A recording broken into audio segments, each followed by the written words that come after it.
ایک عورت سو رہی تھی، جب اس کی آنکھ کھلی تو رات کے 3 بج رہے تھے اور اس کے سرہانے ایک پری بیٹھی تھی۔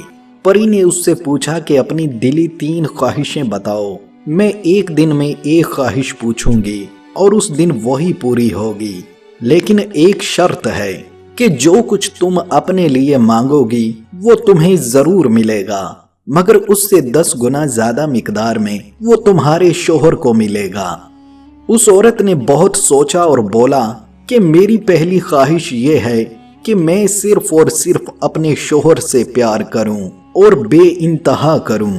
پری نے اسے بتایا کہ کل تمہاری یہ خواہش تمہارے لیے پوری ہو جائے گی اور 10 گنا تمہارے خامد کے لیے پوری ہوگی۔ اگلی رات جب 3 بجے تو پری نے اس کے کمرے کے دروازے پر دستک دی۔ وہ عورت نکل کر باہر گئی تو پری نے دیکھا کہ وہ بہت خوش تھی اور اس کا چہرہ طمانینت سے چمک رہا تھا۔ پری نے اس سے پوچھا کہ کیا تم خوش ہو؟ تمہاری پہلی خواہش پوری ہو گئی۔ وہ عورت ہنسنے لگی اور بولی کہ ہاں، پوری ہو گئی اور میں بہت خوش ہوں۔ پری نے پوچھا کہ اب دوسری خواہش بتاؤ، کل وہ بھی پوری ہو جائے گی اور تمہارے شوہر کے لیے 10 گنا پوری ہوگی۔ وہ عورت بولی کہ مجھے اور کچھ بھی نہیں چاہیے، اب باقی دونوں خواہشیں کسی اور عورت کو دے دو۔ دوستو، اس کہانی سے ہمیں سبق یہ حاصل ہوتا ہے، عورت کی زندگی کی سب سے بڑی حسرت صرف یہی ہوتی ہے کہ اس کا شوہر اس سے پیار کرتا ہو۔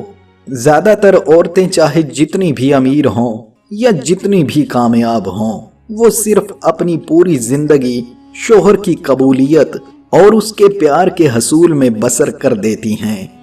اگر آپ ان عورتوں کو دیکھیں جو صرف اپنے شوہر کی اولاد کو اسی کے لیے پال رہی ہوتی ہے، آپ بخوبی اس بات کو سمجھ جائیں گے کہ عورت کی فطرت میں بھی صرف ایک آدمی کی پوجا اور اس کی وفاداری ہوتی ہے۔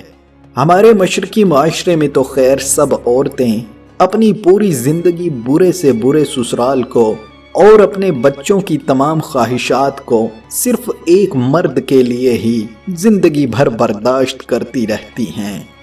جو مرد یہ سوچتے ہیں کہ بیوی کو کیسے خوش رکھا جا سکتا ہے، ان کے لیے بہت آسان ہے کہ تہ دل سے اس کی عزت کریں اور اس سے پیار کریں۔ یقین جانیے باقی سب کچھ معمولی چیزیں ہوتی ہیں۔ اللہ پاک ہمیں پیار و محبت اور ایک دوسرے سے حسن سلوک سے پیش آنے کی توفیق عطا فرمائے۔ آمین۔